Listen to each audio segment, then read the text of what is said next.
Hey, hello everyone, and thank you so much for coming in and join us in our live broadcast, CC Live. And tonight's a different approach. We're talking about life in the zone, and you're going to understand a little better as we go through the nights. But here's some things I want to run by you right now. If you are watching on Facebook, I want you to just take a minute and right under the screen here you have share.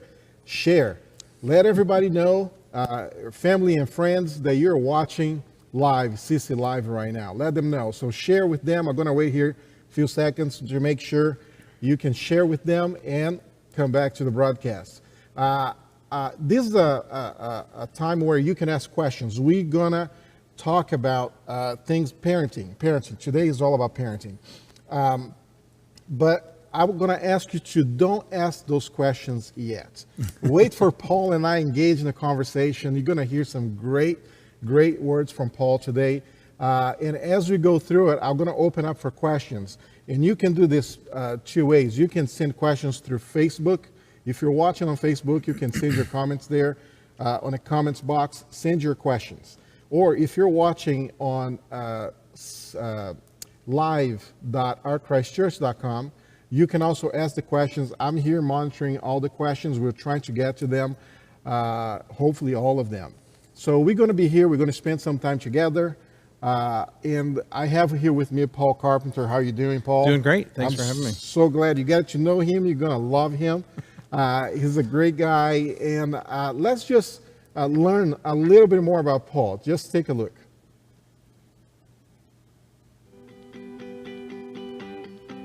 The aha moment for me might have been when you think of colors, right? So if you step back and think about, okay, where are we here? Are we blue, yellow, red, green, and what's this person? What's their style like? And I start thinking through those things.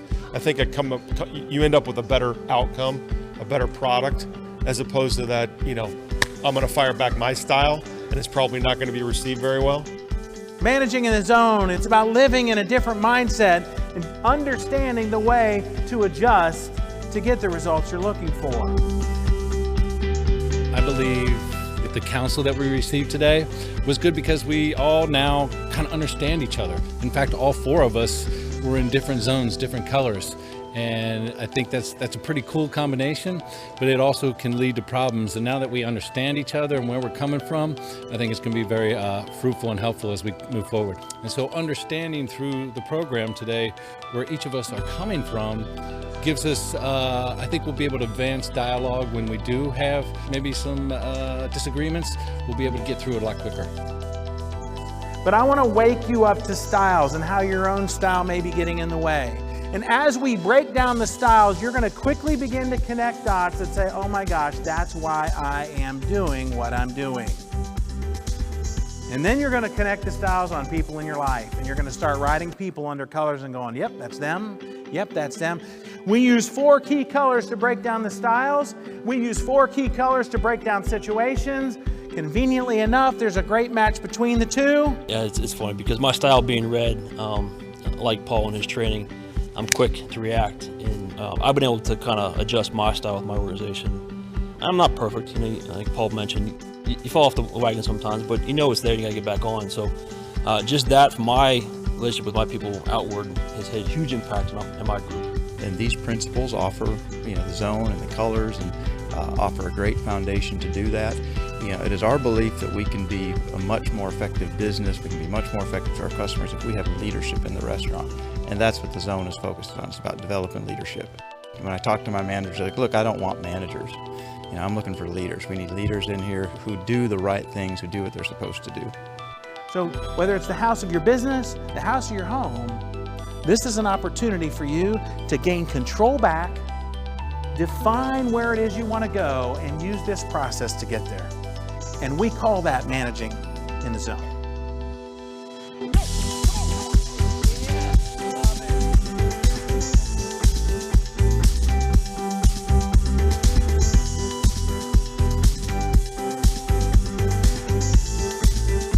I love the zone.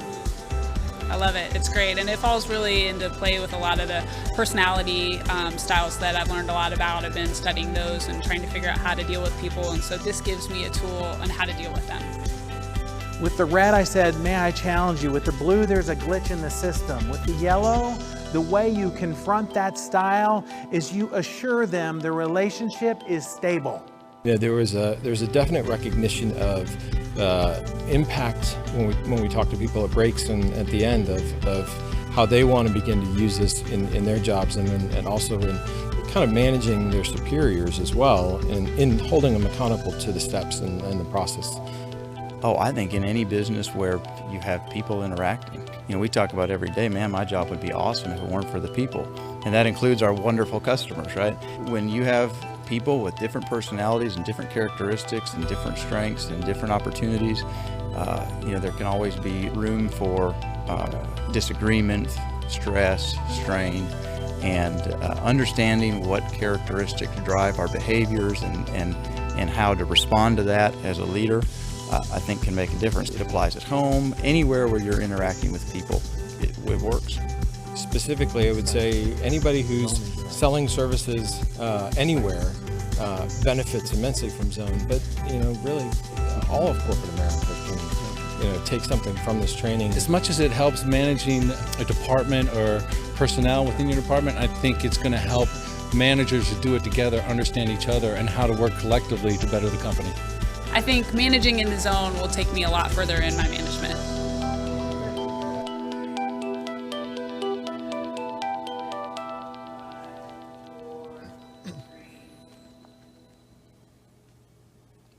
Okay, so Paul, we just learned a lot about you in Zone Insights. I mean, that's a very corporate platform that you have. Yeah. But I'm now curious to see how you translate this into my house with my wife and 2 boys. Well, I'll tell you, it really came out of a culmination of events over the years. We've been doing this about 18 years for corporations around the U.S. and really around the world. And I don't have a lot of employees, so I started sharing how we were using this with our kids. As you even saw in the promo video there, there's a natural correlation between managing people and managing your kids and parenting. And so the one key difference, you can't really fire your kids. That's the ha-ha joke, right? So the idea was, as we began to apply it at home, I saw a major shift in our home life. I was that rock star at work, train wreck at home. Pretty hard on my kids. My style was getting in the way. And as I began to see application and use of it at home, which I wasn't doing, I began to see the benefits of it. And as I began to share more and more stories, I would just get people from my corporate training coming up and saying, hey, how do I get my wife to take a profile? How do I get my family to watch this training? Do you have anything? And I didn't at the time.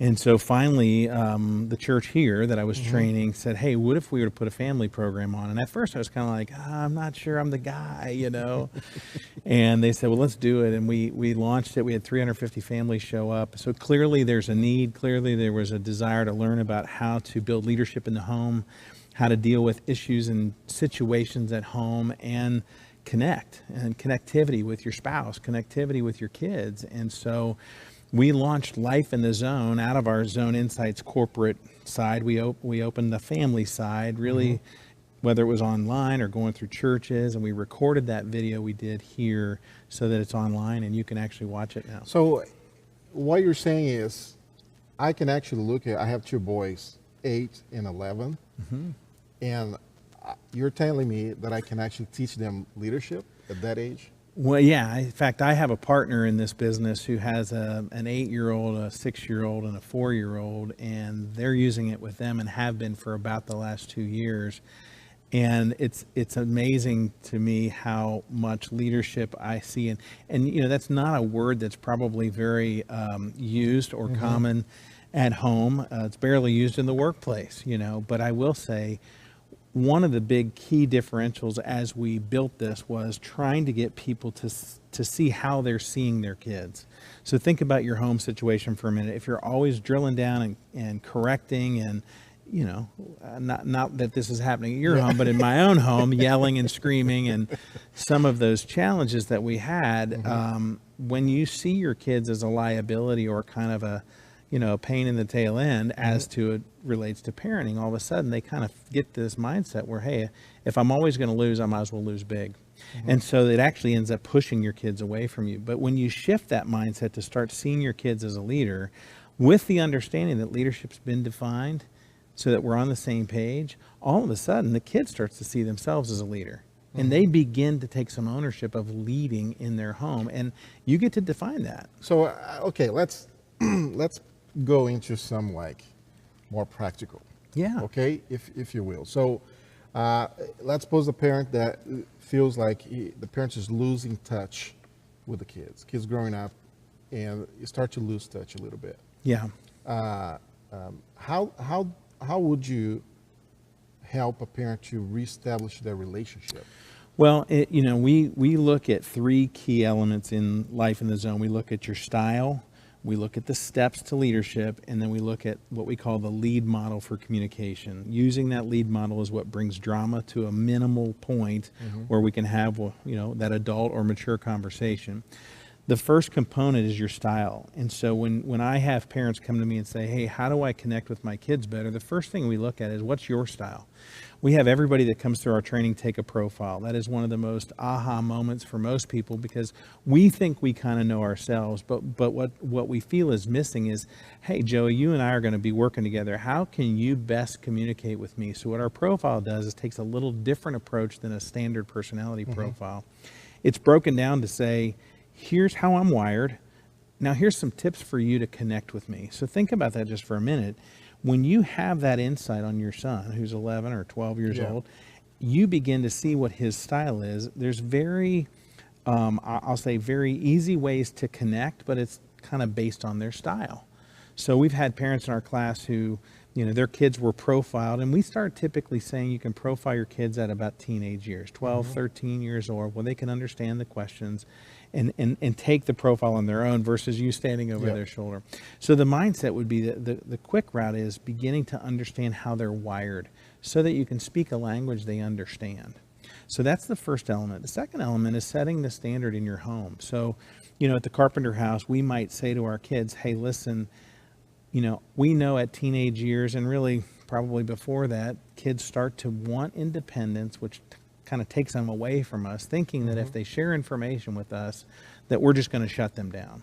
And so one of the mindsets is taking, I'll say, an active role to set the standard, to set the stage that says, hey, let's get on the same page. Here's what mom and dad need to know from you.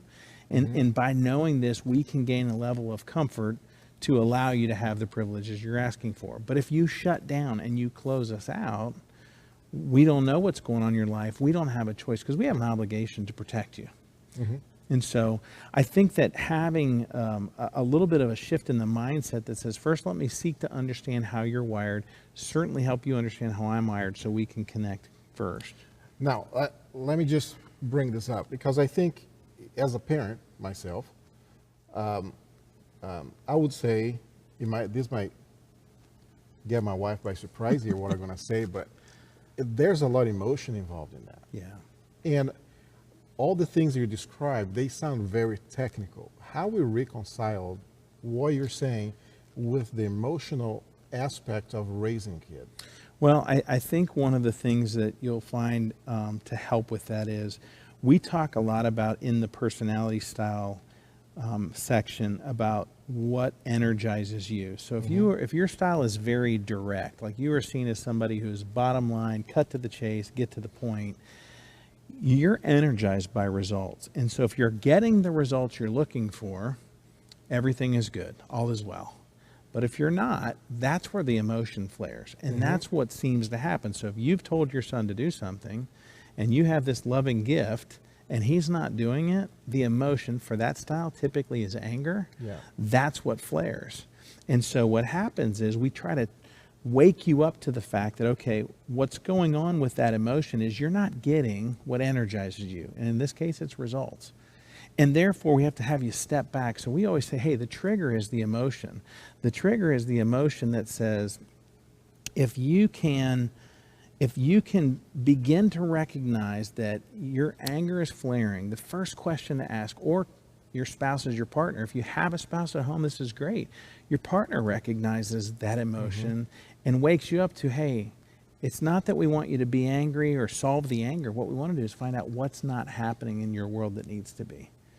And so, like in the management program, we teach the same thing. Your boss is coming at you angry, and put a stop and say, hey, what are you not getting off your list? What result are you not getting? And each of those 4 styles has an emotion. So the first thing we do is wake you up, raise your awareness to how your style and how that emotion flares. Hopefully, as you begin to see, because the whole transition that we make is living in your personality style. You know, that's why some things work and some things don't. Mm-hmm. We try to wake you up to all 4 styles and then shift you to adjust to a process for managing situations. And that's where I think you win, by lowering the emotion, using the steps that are outlined in the process of the zone for building what we call trusted leadership, so that you can begin to get the results you're looking for. Yeah, one thing I just want to highlight is that when I first came in and joined the Christ Church family, and the executive pastor handed to me the Life in the Zone package, and like, you need to do this, and it was interesting that it didn't take that long to do it, and the results. You're talking about the profile, right? The profile. Yeah. So, it like I told you before, I said I took the results back home. My wife looked at it and she was like, well, how long did you have to talk with them for them to figure it out, because it was spot on. Right. So in terms of as a parent, how can this process help me to, for example, set boundaries with my kids? Because that's, I think, one of the biggest areas of conflict is when you start to define, okay, here's the boundaries, and I need you to stay right inside of those boundaries. Right. So how we work on that? There's 3 things that we say it takes to manage any situation. Any situation at all. The first one is, let me get my pen going here. The first one is that I'm just going to say it. You can use your finger. Yeah, the first one is you have to define leadership. You have to define what leadership looks like. And again, here's that word that we're using so that we have clarity as it would relate to, here's what my expectation and your expectation is. And if you're married in a married home situation, what you have to do is make sure you and your wife are coming at it from the same angle. So we call that getting on the same page. There's 3 elements. The first thing we have to do is define what leadership is. When we define what leadership is, we set the boundaries, we set whatever at your home it looks like. So let's say you're picking for a boundary for cell phones. That's a big one that I get hit with kids. You know, at what level can my kid have a cell phone? What allows him to keep his cell phone? What gets it taken away? The second thing we have you do is assess their ability to fulfill what we have defined. So it's all tied in. Excuse me. So we say, okay, we're going to set a boundary. Here's what the boundary looks like. The first thing I'm going to ask is my son or daughter capable of fulfilling that boundary? And if they are, then I go to assessing, measuring the effort that they put forth to fulfill. So those 3 things have to play into that in order for that to take place. So once that's set, once we have the defined leadership, we know they can fulfill it or can't, then we have to go into what we call the zone. The zone is really designed to give you the steps for building that trusted leadership. So give me an example. Give me a situation where you said, hey, I want some clearer boundaries. Yeah, I think, for example, cell phones. Okay. I mean, cell phones, I think it comes right alongside, I think that the aspect of, what kind of boundaries we need to set? I have an 11-year-old at home. He does not have a cell phone yet. Okay. But he has access to everything in terms of iPads, computers, everything. So to me, it's like, how do we define that? How I tell him, okay, here's the areas I don't want you to go. Yeah. And well, here's the areas I mean, that's a battle that I don't want to. How we handle that? It is really, really tough. I think it starts with, if your mindset is that you are going to close off every avenue potentially there that your kids are going to be out of bounds, I'm going to tell you, good luck with that. You are not going to be.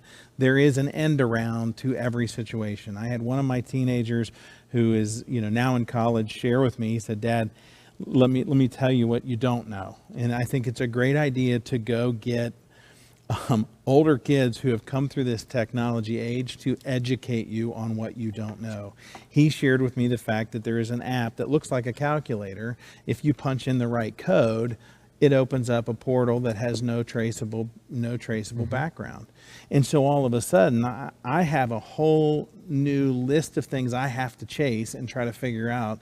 And I don't know that I'm going to outsmart my kids technologically. So the first thing at our house, what we said is, when we're setting boundaries in areas where our kids can get hurt, or there's going to be a compromise for purity or out of bounds behavior, the first thing we have to do is work on their heart.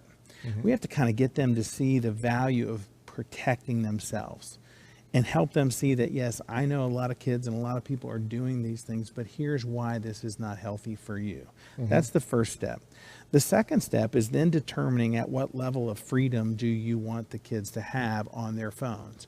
So for example, do you want them to be able to surf anywhere at any time? Well, at our house, we set boundaries to when the phones would be downstairs on the kitchen counter, and we had a charging wall set up where we had literally 6 adapters set, and we all put our phones there to go to sleep at night, because we didn't want the phones to be in their rooms overnight, because it was a boundary. And it was so funny. There was times when kids would come, "I need my phone for an alarm clock." And I'm like, "I'll buy you a $9 alarm clock, dude. Sorry. It's not going in your room." And as the kids get older, I mean, one of the things as a parent you have to determine is at what point do you begin to trust them to make those good choices. In our house, 13, 14, 15, 16, those phones were downstairs. As they became young adults and we were trying to move them into allowing them to play like an adult before they were an adult, that we let a lot of more freedom come into their world, believing that, hey, in 6 months or in a year from now, they're going to be off at college and we're not going to be there. Yeah. So it's really hard. So I think that the actionable data for you is to say, let's define how we're working on their heart. Let's define what's going to help them make a good decision. And I would coordinate all as leadership. And the phrase we use is, with leadership comes privilege, without it comes restriction. Okay. So the more you show me leadership in the way you handle your phone, the more privilege I can give you with electronics in general. The more leadership you show with making your curfew or who your friends are, the more freedom I can give you to stay out later. So it's a process, and I'll try to give you a quick overview, and you can look at some of this online, but we use this Foursquare as a process. The idea is we all want trusted leadership. That's what we're trying to build at home, trusted leadership. The question is, how do I get it? Well, the first step is we're going to train them. The idea of training our kids to make good choices, this is where we would say leadership is defined. Am I staying on the screen there? Yes, we're good. Leadership is defined in that blue zone, and we've color coded all these zones. Red is trouble. That's where kids or people are out of bounds. The situation is a liability. Training is blue, and that's where we're going to define leadership, and we're going to model it for our kids. Anytime we're going to introduce something new, we take them straight back to blue and train them. What most parents, I think, and this happens in the business world as well, is they take people straight from train to trust. And when they take you straight to trust, it doesn't work out. Then they hijack you back to trouble. So it's like, hey, I gave you some freedom with your phone, and then 3 minutes later, they're out of bounds, and you're like, whoop, I knew you couldn't do it. Give me your phone back, and you take it away. And that's where I think that rebellion begins to build. Because it's like, hey, 2 seconds ago, you said you trusted me. Now you have zero trust for me, and I'm in trouble. So I think a lot of times parents spend their lives with their kids either here in the green zone where they trust you, or you're in trouble. Give me your phone, you're grounded, you're not going out. And the missing step, the missing component is this area we call test. And this is where we are trying to confirm that you've caught what we've taught. And so what we're looking at, remember I said it takes 3 things. The first thing is define leadership. We have to know what that definition is. The next thing we're going to do is look at your ability to see if you have the ability to perform. So think of this as high ability, low ability. And then we're going to look at your effort, and we're going to look at high ability or high effort and low effort. So if someone has high ability to perform what we defined and high effort to perform what we defined, the intersecting points is I can trust you. So we've outlined it. You know it and I know it. Yeah. You've shown me you can do it and you are doing it. That shows I can trust you. So it's a very simple model. See, my personality style doesn't actually lend to following this. Yeah. My personality style says you're always in trouble. First move. You know, it's like I was telling you before. Yeah. I say no to everything first. Yes. You know, Yeah, and here's a good point here. Now, if you have any questions, you want to send us some questions, I can give it to Paul. We're going to be here for a few more minutes. We're going to keep talking about parenting. But if you have questions, go to your Facebook page and post your questions in the comment box, or go to live.ccrchristchurch.com and send us your questions here in the next few minutes, and we can try to get them answered. Okay, so Paul, we talk about boundaries, we talk about cell phones, we talk about a good one that we talked before about curfew. yeah. I mean, Yeah. you know, I'm not there yet with Right, my kids. I've right. been there before myself with growing Right, up, right. but now it's my turn to eventually set curfew to my kids as they start going out. Yeah. And, how the best way to handle that? Well, I think at your house with younger kids, curfew is bedtime. Curfew is not that you have to be in from out on the street. Curfew is it's time to shut down, Yeah. go to bed, lights off, and get some sleep. But you could look at it on both fronts. The idea behind it, though, is again, start off with let's get on the same page. So let's pretend, I have 4 kids. 3 of them are out of the house. I got 1 left. She's 17. And, as they get older, we extend the privilege, assuming the leadership is there to warrant it. That's Yeah. the first step. So we've outlined up front to her that, hey, during the school week, 11 o'clock is going to be your curfew. And during the weekends, the standpoint is midnight's going to be the curfew. But one of the things we did differently with defining curfew is we don't define curfew as the time you have to be home. We felt like that was risky. We looked at our own lives. We looked at what happened when we were kids. If you give a curfew that's defined by you need to be home by midnight, what do you think your kid's doing? Your kid's going, okay, it's 12 miles to my house. If I leave 12 minutes before and every light's green, I'll make it. And every light's not green, I just hope there's not a cop and they're speeding. And Yeah. so we felt like it would put our kids at risk. So one of the things we've outlined in our definition is how we're going to determine curfew for tonight is, or how we're going to determine when you have to come home is, one, we need to know where you're coming from. We're going to know where you're coming from so we know about how long it's going to take you to get home. Now, I will tell you this. Again, this goes back to personality style. So a couple of my kids are very strong-willed, if you will. We determined that instead of giving a hard locked in, you must leave by 11:30. If you don't leave by 11:30, you are grounded. We said, hey, we want you to leave between 11:15 and 11:30, but you do need to be out by 11:30. And so you can text us and let us know that you have gotten in your car and you're getting ready to go.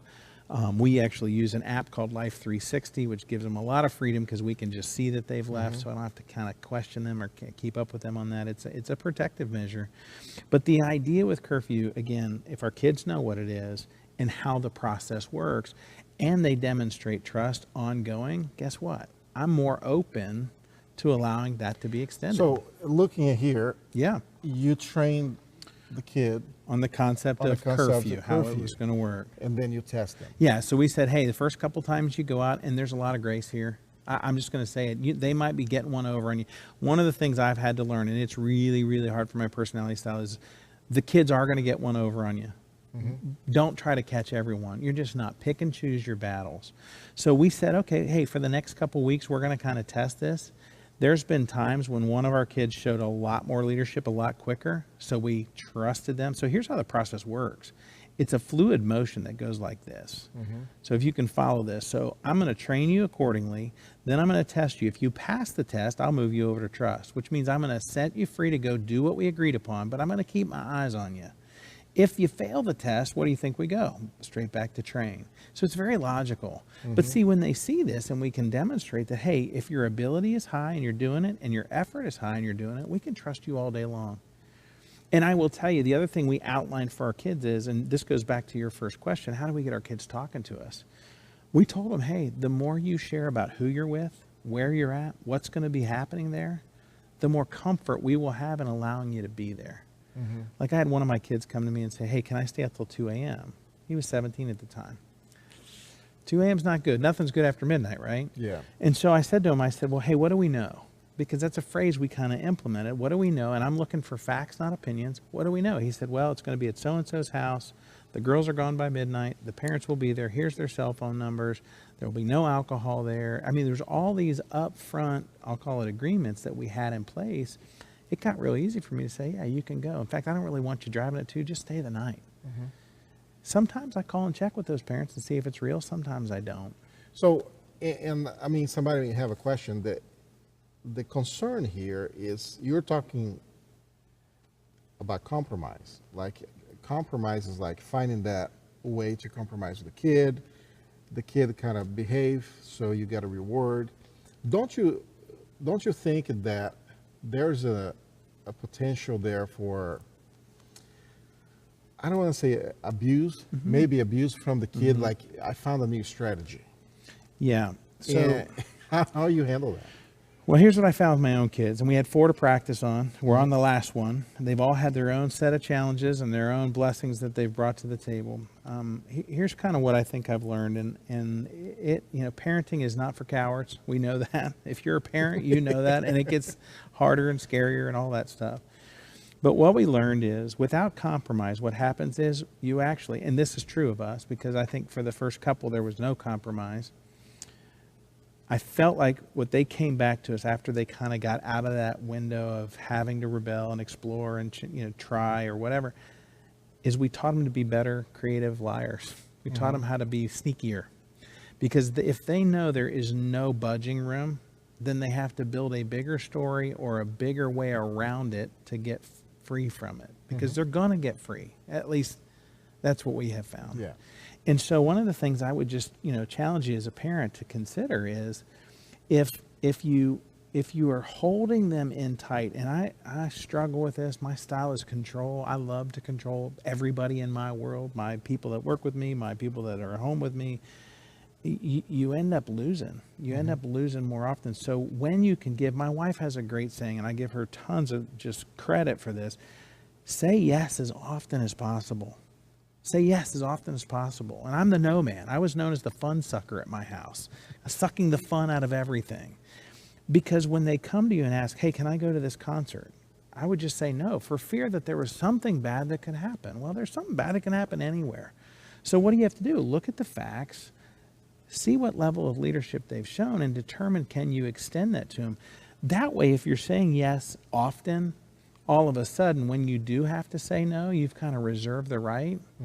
A lot of times, once we enacted this in our family, when I said no, I didn't get any argument back from my kids, which was amazing. It was amazing. Because, see, even with small kids, this works. If you can say yes, and I know parents are like, yeah, but they're getting one over on me. Yeah. They're getting away with murder here. And I'm like, you know what? Pick and choose your battles. My wife's favorite saying, is this the hill you want to die on? Is it worth it? What's the worst that could happen? And look, if there's safety involved, if they're in harm's way, if it's red zone, it's trouble, you have to clamp down. Yeah. So if they're in drinking, drugs, sex, all the things that are in our house we call red zone, we tighten it up. You know what? Your privileges have been restricted. Yeah. But if you missed your curfew by 5 minutes, that is not a red zone issue. Look, they're home safe.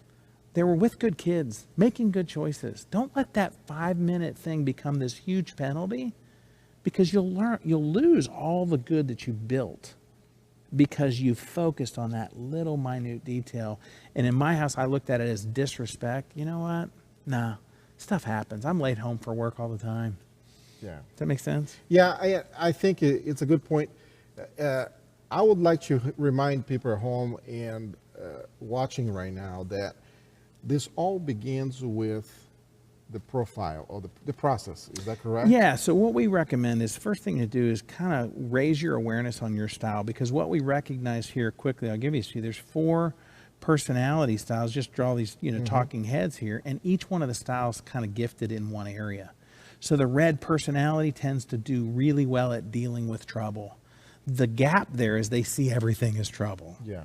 The blue style is really good at training. The gap there is they're constantly trying to train, even when their kids have figured it out. Okay. Do you see how that is? So the first thing is we start with the style. Then we have a series of videos that go behind the personality profile that actually train all the steps within what we call the zone and the concept of this leadership conversation. So the idea is to get you to pivot from your style and adjust to situations instead of acting just in your nature. Okay. Well, for you watching, here's what we're going to do. We are going to bring Paul back more times to talk more about other aspects of family. Yep. Marriage and Money, dating, all that blended fun family. stuff. Oh, yeah. And all the situations. So I want to make sure you're tuned in. Go to our website. But also, Paul is offering something special to us, which you see on the bottom of the screen there. Yeah, we just want to make this available for families. So the concept is we have a profile and five videos that are 30, 35, 40 minutes apiece. So hopefully they're something you can catch and watch. It outlines this whole program from start to finish. I'm finally able to say in a business training when someone comes up and says, hey, is there any way my wife can see what I got to see? And I say, yep, as a family application, we have it. It's called Life in the Zone. You go to our Life in the Zone webpage. We're offering a 50% discount for the folks watching tonight, just as a thank you for your time tonight. And we really hope that you see it and apply it. We know families need it, and they need it now. That's the mindset that we've got. We want to make it available. We ask you, if you get a benefit, let us know. If you want help, let us know. And also to share it with your friends. Yeah, so you can share that Here's link. what you do. You go to the website you see right there on the bottom of the screen, and make sure to add the code MINISTRY. Yeah, ministry and the that's promo MINISTRY code. and a promo code, and you can get the 50% discount. And I strongly recommend you do this. Also, following this live broadcast, if you're on Facebook, they automatically upload the video. So it's available there. Okay, great. Right? Well, as soon as we're done, and you can go back and share with your friends. I also will ask you to add your comments. Yeah. Just let us know how this little talk here kind of helped you. Yeah, that's great. And ask us Just questions. Ask us questions, and we're going to try to stay in touch with you. Paul, we're going to give him access so he can actually see these questions after. But I would like to thank you. Thank you for joining us. Thank you for spending this time with us here. Thank you, Paul. Yeah, my I pleasure. appreciate you coming Great in privilege. and talk to us. And just a reminder, we have more live events coming up. So on September 26th, Tuesday afternoon, we're going to meet here, Tuesday evening, 7:30. We're going to meet here again with another special guest, and we're going to talk about evangelism. And then October 1st, 10:30 a.m., we're going to come together and have our first online service. Nice. So October 1st, 10:30, get the word out. We're going to start our first online service officially that weekend. I hope to be able to talk with you online from wherever you're watching. Hope to be able to engage with you and talk and pray with you online. That's what we're going to be doing and we hope to see you again. Stay in touch, connect with us, go to our website, ourchristchurch.com, to get more information on how to reach out to us. Thank you very much. Thanks, Paul. Thanks so much. Thank you.